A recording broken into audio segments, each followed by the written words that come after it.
train all the mullahs and the Iranian intellectuals, I've suggested through my contacts with the university in Qom that the mediation offer should be known about by the president of Iran and also the supreme leader, because they have a kind of dual control system. One does the politics, one does the spiritual stuff. So I've told them that this is happening, and I've asked them to suggest gently to the Secretary General of the UN that this might be a good idea, actually. We could mediate the Gaza thing, but also reparations for the bombing of the Damascus embassy. That would be part of the mediation. The details would be kept secret. There wouldn't be daily press releases. But final agreements would be signed and released to the press. And I think Paris is a great venue for this. It's where Khomeini took refuge when he was in exile. There's a lot of Iranian intellectuals in Paris and Israeli. I mean, Hebrews speak French and English as their two favoured other languages than Hebrew. When I visited Israel, I often used French because Jewish intellectuals love France and speak French, and why shouldn't they? It was Napoleon that first gave the vote to the Jewish population here in France, and they loved him. So in the name of Napoleon, let's do a mediation in Paris and try and solve this war, because, as I say, if it's left to just, the military types, they'll start throwing rockets at each other, and once that happens, intellectuals can't stop it. It's like these world wars have a rhythm of their own. World War I began with a series of disastrous diplomatic failures and breakdowns, and there's a little known fact is the Kaiser, right to the last minute, didn't want it to happen. Although he was demonised by the British as the cause of the war, actually that doesn't appear to be the case. Forensic historians have studied the events leading up to the war and discovered he was trying to stop it. What he did have was a plan in operation, the Schlieffen Plan, which launched the war in the event of an attack and involved an attack on France through Belgium. But he had nightmares. Having signed the release, yes, launched the war, he couldn't sleep, and he woke up 4 hours later in the middle of the night, rang his top generals and said, "Stop the invasion of Belgium. I've changed my mind. I don't want this to go ahead. We'll try diplomacy." And they told him on the phone, they said, "We cannot stop the invasion. This was a plan in operation for years. All the trains have already moved in with the soldiers through Belgium. Massive troop movements. We can't call it back. It's too late." And the Kaiser just wept. He said, "I'm the ruler, can't I stop it?" No, you can't. So this is the problem with war. Once the equipment, the machinery kicks in, human agency can't stop it. And that's what would happen in a nuclear war. And that's what I'm desperate to prevent, because I love life, I love humanity, I love nature, I love my cat and all the animals of the planet, the trees. I don't want to see it all reduced to a nightmare of firestorms. And I don't want to see the people of Gaza suffering anymore. I want to mediate this so it's solved. So I would ask for any people out there that have an interest in peacemaking, mediation, to say prayers for this offer. You can send me an email, you can support it in various ways, and just get in touch. And I will, I'll feed back each week what the progress is. But I'm not, if it's taken up, which I hope to God it will be, then I'll share the good news. Right, okay, so that's where I'm going to stop this kind of roundup of the news. It's been quite dramatic, really, this week in world affairs. Okay, any comments, questions, feedback before we move on?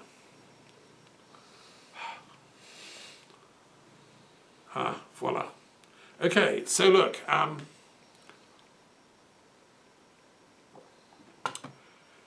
let's turn to the divine guidance of the periodic table and see what the whole point of, the reason I created this is to help with interfaith mediations and rival schools of thought and philosophy that are attacking each other and demonizing each other. So you've got the different Muslim groups, the different Christian, the different Jewish groups, different pagan groups. You know, they're all here on the table. My philosophy is very simple. If we all studied them all, if this was available to every child on this planet growing up between the ages of 11 and 18 in school, as part of their philosophy, religious studies, humanities program, they'd come out fully aware of all this stuff. And I think where that leads is that you realise that just promoting one box, one ideology, one ism, isn't tenable in our global age of, you know, informational flow. We have the potential to make a breakthrough on this planet to comprehensive and universal disarmament and comprehensive and universal enlightenment, which is the corollary of that. We're not going to get the disarmament thing without the enlightenment thing. And that requires people in every single box to stand up and say, yeah, I'm a whatever, but I'm a good one. I believe in universal wisdom. And I'm happy to study all the others. So that's the hope, you know, to get this into the education systems. I have a question for you. Okay, go for it. On the dollar, you have mentioned in God we trust. Why didn't you put a dollar box in your map? Okay, thank you. That's a great question. Actually, it is here. In that I have a box for economics down the bottom. I choose this one.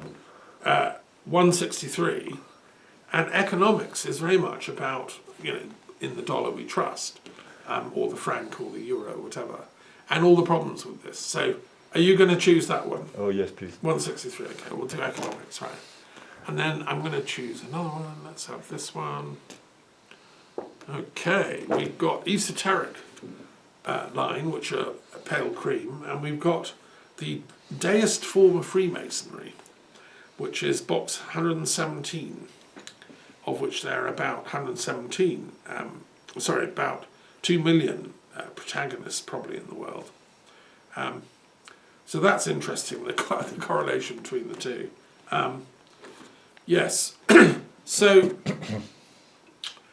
well, which came first? Yes, okay, well I'll go with the Freemasons coming first, because Freemasonry believes that it's a descendant of the ancient mystery traditions of Greece, Ephesus, the initiations that the Greeks had, and equivalents in other cultures, especially Egypt, with Ptah, who was the priest deity of building and architecture, and the Egyptians loved a good old pyramid and all the building involved, and they were master masons. So Masonry came to have a sort of spiritual symbolism in Egypt, as it did in Greece, and the people that were building them were often called Dionysian artificers.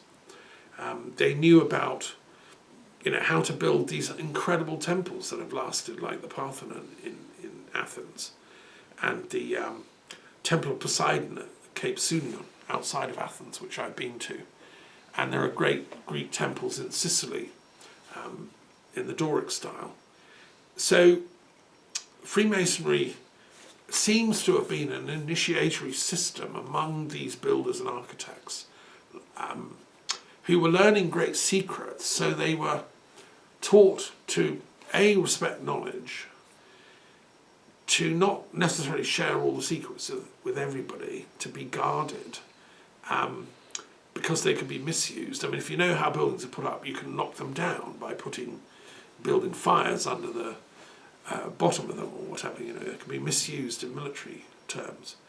And the temples were also important in the Phoenician world, which was another great culture that built temples, and the Bible says that it was Phoenician architects that built the Temple of Solomon in Jerusalem.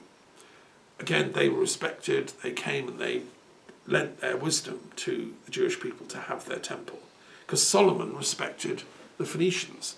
He wasn't a narrow-minded religious fanatic who said that the only God that matters is, you know, this one. No, he knew every tribe, every nation, every culture has deity images, and so he actually married a Phoenician woman and was respectful. She could bring her gods and goddesses with her, And that's why he's known as the wisest of all the kings of Israel. I support that idea. And why he's revered by Muslims and Christians as well as a sage king. So these architects were doing sacred work, I would say. And they continued doing it during the Roman Empire, which loved buildings. Vitruvius wrote a whole history of architecture, which had this sacred dimension brought in.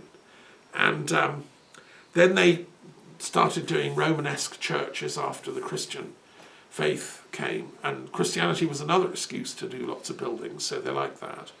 And they built all the great cathedrals of Europe and elsewhere.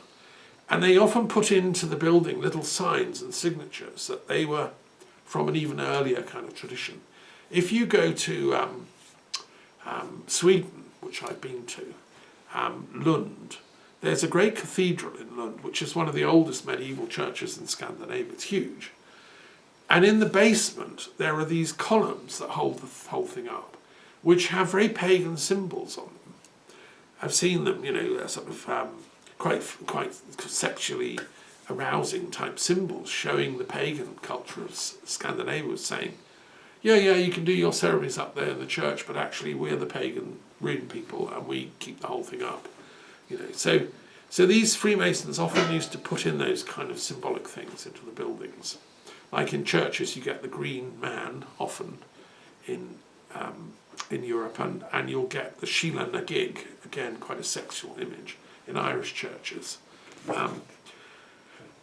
Okay, so fast forward, 16th century, England had suffered horrendous wars, conflicts, between the Royalists and the Protestants, the Puritans, and they were slaughtering each other on the battlefield.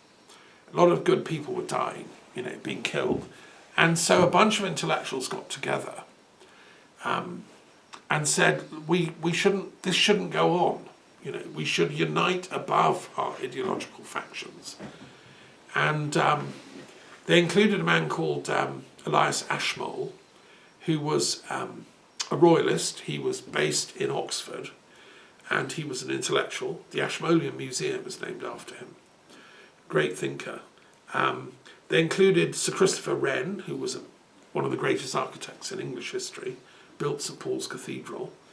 And they were descendants of the kind of scientific enlightenment of Sir Francis Bacon in the Jacobean period, who felt that the way to go is the advancement of knowledge and science, not war and killing, but study and learning. I mean, Bacon and all that lot would love this table because this is a Baconian project, essentially. Although it's interesting, in Bacon's great book, The Advancement of Learning, he left out religions. Purposely, he said, I'm not going to mention scientific knowledge about religions because the world's not ready for that yet.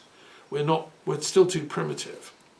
I'm saying now, 400 years later, it's time to put it in. His great book is called The Advancement of Learning, which he dedicated to King James. And it was a survey of all known knowledge. He went through every branch and field of knowledge, the arts, the sciences, the philosophical sciences, everything, and tried to do an overview of what do we know and what do we not know in this field. And he coined new words for what was not known. He said, well, we don't know much about that, so let's have a word for it, and then let's go and study it. And this became the scientific method, right? You map out the terrain of all knowledge, and then you kind of gradually advance the learning. But when it came to religion, Bacon specifically said, I'm not going to go there, I'm not going to explore, it's too dangerous. But what I'm saying as a philosopher of religious studies, that it's time to do that. And that we have to, if we're going to end the conflicts and wars, and I'm sure Bacon, if he were alive, would agree with me.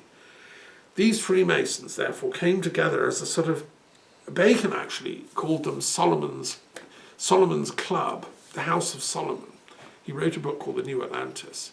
He said that scientists should be like priests of Solomon in a dark age, as we try to build knowledge that is true and secure and safe and real, and on which people can really base a good life and a good society.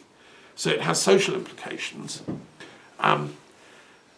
And it seems, I mean, I've written and studied the history of Freemasonry in this very exciting time, 1600s. It seems that these intellectuals came together and sort of used Freemasonry as a symbolic alphabet on which to build this aspiration towards universalism and peace.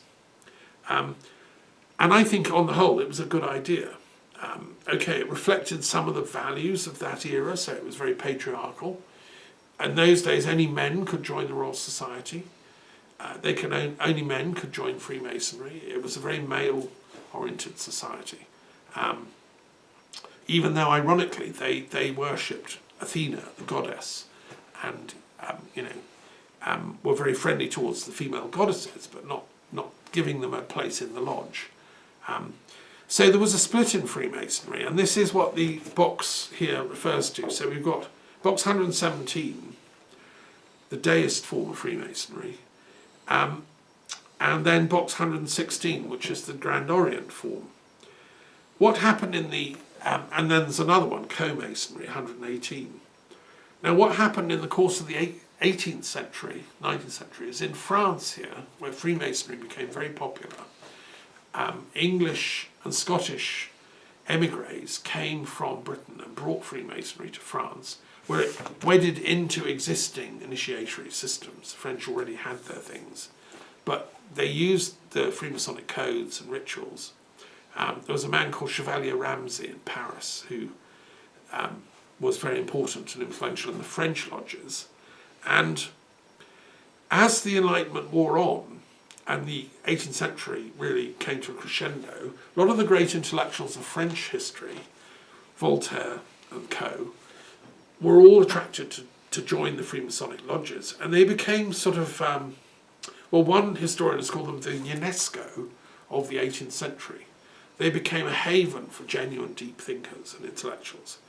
There was one lodge in Paris called the Lodge of the Nine Sisters that was international. It had members like Thomas Paine, Thomas Jefferson in America, Benjamin Franklin, Jeremy Bentham in London, people in Italy, in Russia, in Spain. And these people were all educators, and they were all interested in using knowledge and science to advance society. And that was the Lodge of the Nine Sisters. And gradually it dawned on these French Freemasons that women are pretty intelligent too.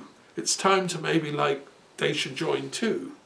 And so under Napoleon, who was himself a Freemason and a very liberal kind of intellectual scientist type,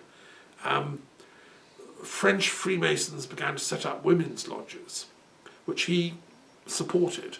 And there was an amazing French woman called Citoyenne Vérité, who owned a huge house in the middle of Paris called the Élysée.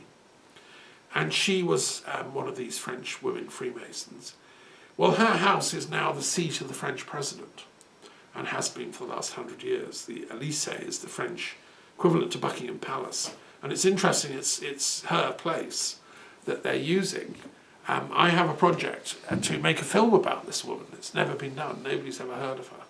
But she had an amazing life.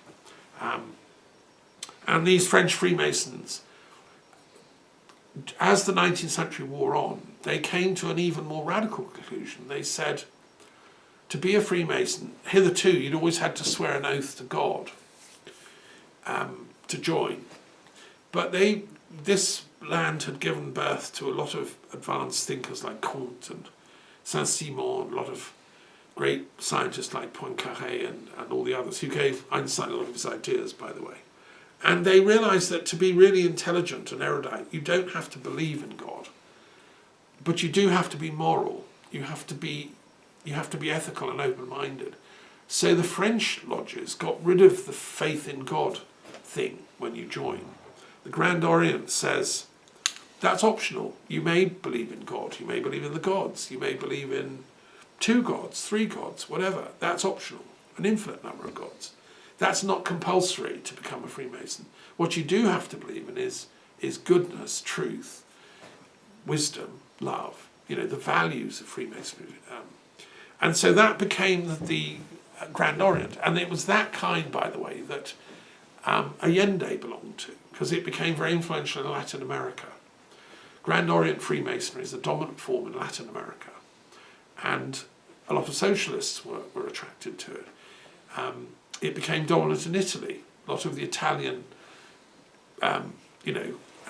people that tried to unify Italy and succeeded, like Mazzini, they were in the Grand Orient, which Napoleon helped introduce to Italy. The British, of course, off in sleepy old, rainy old Albion, where it rains all the time, they didn't get it. They thought, no, we can't have that. We've got to stay faithful to God. So they carried on making Freemasonry compulsory to take an oath to God or the gods. And when Freemasonry went to India with the British, there was a bit of loosening, because obviously India's got many religions. So as long as you sort of took an oath to the great architect, then you could come in. So you could do that if you're a Sikh or Zoroastrian or whatever. And the British fudged it. But there was still an oath to some great divine being that rules the universe. And that's why it's called Deist Freemasonry. This box that you chose, that I chose randomly, the Deist form. Deism was a tradition in 18th century, 17th century thought that said there's got to be some unifying divine intelligence behind reality. Descartes was a kind of deist as well. Whereas the French sort of secularists sort of threw that out and said, no, let's just be scientific. I'm on the cusp between these two. I think there's arguments on both sides of this debate. And I've got friends who've been Freemasons in both camps. I suspend judgment. I will find out, as I continue my researches, whether there's a God or many gods or an infinite number of gods. I've just read a book about relativity theory, and I wonder if relativity theory has some theological implications. The way you look at God is relative to your culture, your time and space. And if you apply relativity theory to this table, we can see that if you're situated within a certain culture in one particular incarnation, your thinking will be coloured by that. And so if you're born into Deist Freemasonry in British society, that's what you'll think. Well, that's true, isn't it? Obviously. But if you're born into a poor Hindu family in the south of India, you'll worship Shiva and you'll have that thing going. So I think it's time we became more scientific about these things. Anyway, that's hopefully says enough about Deist Freemasonry to give an idea of it. Where does economics fit in? Okay, economics is an ancient science. Some say it was Aristotle that first began the scientific study of economics. It's a Greek word meaning the affairs of the household. So who keeps the purse, who pays the wages, who buys the shopping, who pays the painter and decorators, or whatever, the household, that's the economic reality. And Aristotle wrote about that, but not with much attention, and it was really neglected as a science. It was just accepted that there are certain things done in a certain way. One of them was slavery, which was part of the economics of the ancient world. All cultures practiced it, and didn't really question it. It was just accepted. During the Enlightenment period, I think people began to think seriously about economics and realised that it's got to be thought through, this thing, and that economic suppression and control by the rich is part of the problems of society. So these thinkers, both in Britain and France and elsewhere, began to apply themselves to the study of economics and began to think through seriously, what we might be able to do to change it. So Saint-Simon, the great early socialist in France here, he was a Christian, but he said we need a new form of Christianity. He wrote a huge epic work called The New Christianity, because it has to impact on people's actual lives. There's no point just going to church and doing the mass if you're living in abject poverty, or your master's beating you if you're a slave, or abusing you if you're a woman slave, as was happening. So new Christianity has to change the social living conditions of people, he said. And he coined the word socialism. what he meant by that was it has to impact on society. And he had economic suggestions like we should be more cooperative, less conflict-ridden in our way of doing work. That idea was taken on by Comte, who had sort of picked up the baton, and some of his followers. They founded what's called positivism and developed economic theories for the advancement of society in sociological terms. There was a member of the Lodge of the Nine Sisters called Quenet, Quesenay, who really honed in on economics, and he invented a thing called the tableau économique, which is a way of looking at labour, cost, raw materials, ownership, all these things in a sort of almost a mathematical way. And that began classical economics. So if you study economics as a degree, you begin with Quenet. He himself called himself a physiocrat, meaning he believed all wealth comes from nature. The animals, the plants, the trees, the diamonds, the things. Nature gives us all our wealth, he said. It's how we then share that has to be addressed. So, and then of course along came Marx in the mid-19th century here in France, having studied his Hegel in Germany and realised that all of history is run by the absolute spirit, and that we need to slowly advance in a way that the absolute spirit in each of us can manifest equally, and not one of us oppress another because I've got more spirit than you, therefore I'm going to make you my slave. No, we're all aspects of the one universal spirit, the Geist. So can't we have a society that reflects that, said Marx.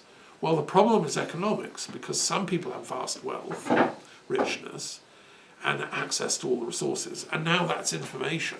Information is power now, and the media, so some people can afford to control all that stuff, like the guy that just bought Twitter for however many billions. I mean, the Elon Musks of the world are the new capitalists who are now owning information and the medium that circulates it.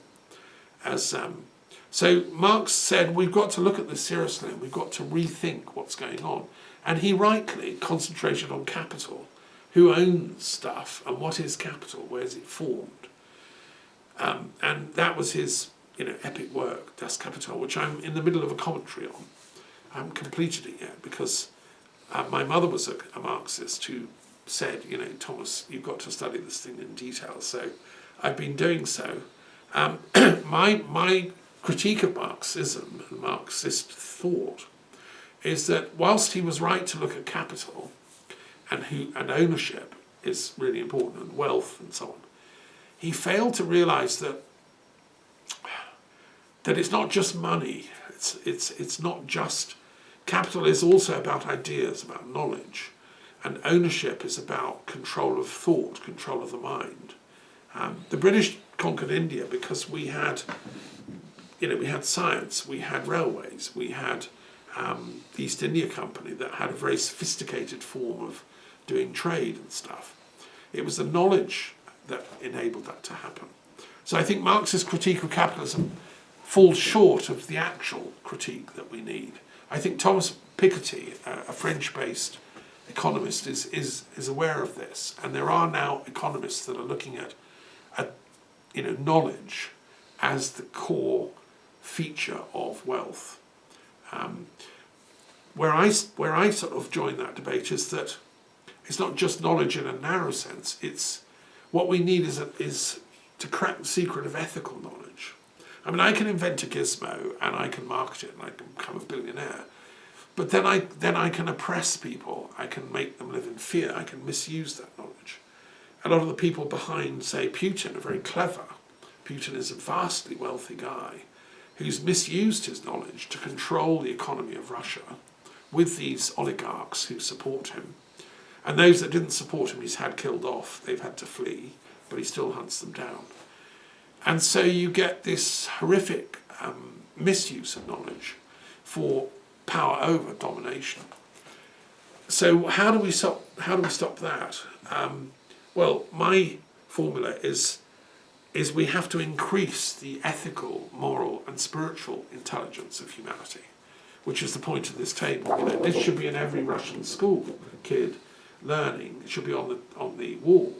Every Chinese, every British school kid. If you all had access to this and could realise, actually, this is the planet's sort of guide to enlightenment. You see, the highest form of knowledge to me is enlightenment. That's when you really hit the gold rush. When, you know, enlightenment is seeing through the game, because the whole thing is based on Maya. This is what philosophy says. And so, you know, if I want 10 gold coins today, and I'm going to kill you if I don't get 10. That's a very primitive level of game playing, right? It's like the highest level is to realise that the gold coin or the acorn or the flower are all equal in the eyes of the divine intelligence, which has created them all. And so the highest thing is to say to the divine intelligence, I'll take whatever you give me. Give me a gold coin, fine, I'll love it and I'll look after it.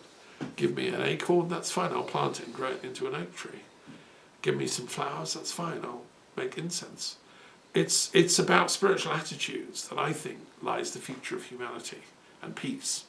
And that's what I'll try and say if we do the mediation. You know, that's a summary of what I'll be saying to my Israeli and Palestinian friends who are stuck at this level of fighting to death over the, you know, the Maya.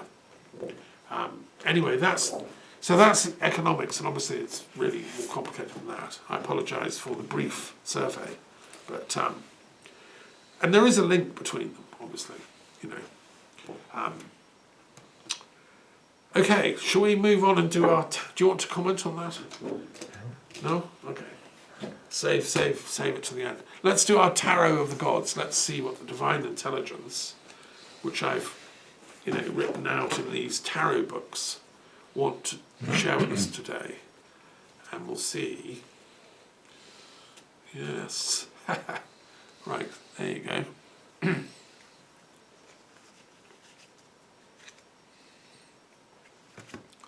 Oh, we had him recently. Let's do a different one.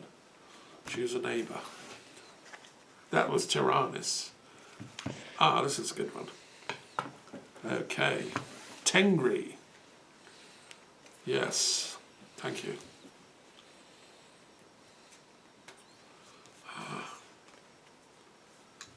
Right. Which one should we have? Bishy? Oh, we've had him recently. We won't have him.